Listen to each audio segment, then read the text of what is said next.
You're now watching Showsnob, your daily showbiz update.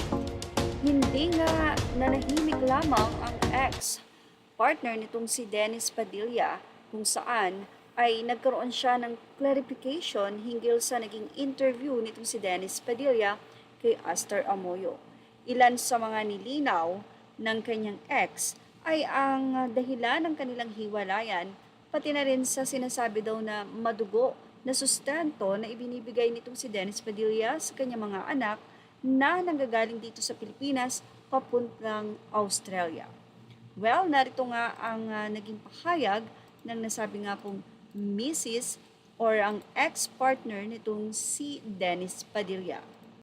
Sa kanyang naging pahayag mula sa kanyang social media, this post is to clarify some things the father of my kids, Gavin and Maddie, said in an interview not long ago and what circulated around social media at the time. First of all, consistency in child support wasn't always the case. Through the years, there were many lapses in between, and many times I had to and still have to persistently ask for it kasi kung pababayaan ko, matagal at kulang-kulang ang padala. Because I also work here. Ako ang nagpuno sa mga pagkukulang na yon.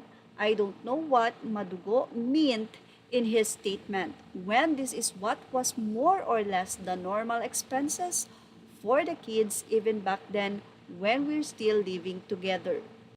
Hindi pa dyan natatapos ang statement at explanasyon ng ex-partner ni Dennis. Aniya, in fact, the support he gives to the children when spent here.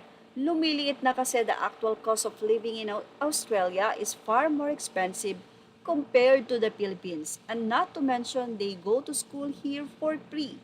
No tuition fees are needed because they both attend a public school, so less expensive for him, really. Say pa niya, although financial support is still big help, raising 3 children alone, especially here in Australia, where I don't get to hire people for help and has to work at the same time, is not a stroll in the park. This is common knowledge, but worth mentioning because it really is not easy. It demands a lot of physical, mental, and emotional effort. And a lot of my time for the kids is sacrificed because I need to work. But I can complain because I love my kids clearly or dearly. I would do anything and everything maging maayos, mabuti at masaya lang sila. Tuloy nga ng naging pahayag ng ex-partner ni Dennis, aniya, lastly, why Dennis and I separated goes beyond. Hindi pagkakaintindihan. It was never about financial problems. I stayed with him for almost 12 years, mayroon man kami o walang pera. I stayed for him and I stayed for the kids because I wanted a complete family for all of us. But just like most things in life, you can't have everything you want in the end. If there were many new things that he learned in life, just like he said, so did I. I learned more about self-worth, patience, understanding, and to only speak the truth. Ito po ay inilathala sa artikulo ng Fashion Police. At syempre, ang mga netizen ay may naging say dito. Anila, tapos may bagong GF na naman ata. Naku, sana hindi naman niya buntisin yon. Kaya from the very start, I know where Marjorie's kids are coming from. Very ginajudge sila ng tao na walang mga utang na loob.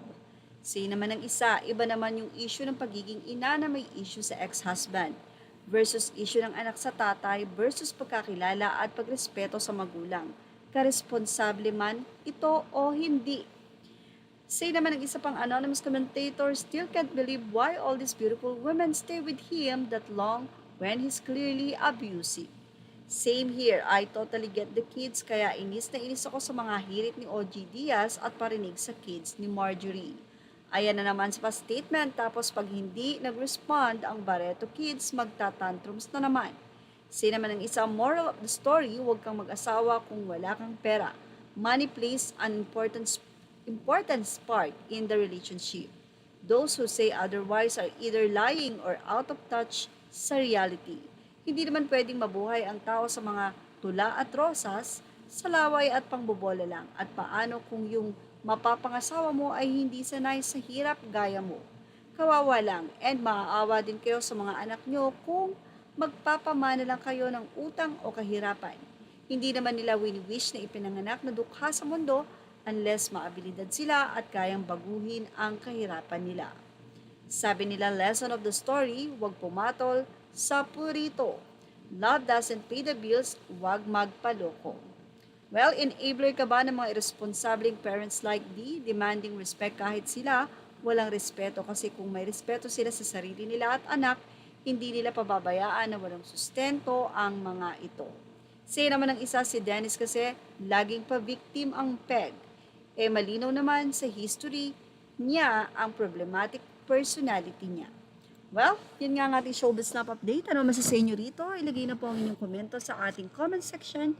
Images are all credit to the rightful owners and thank you for watching Showbiz Now.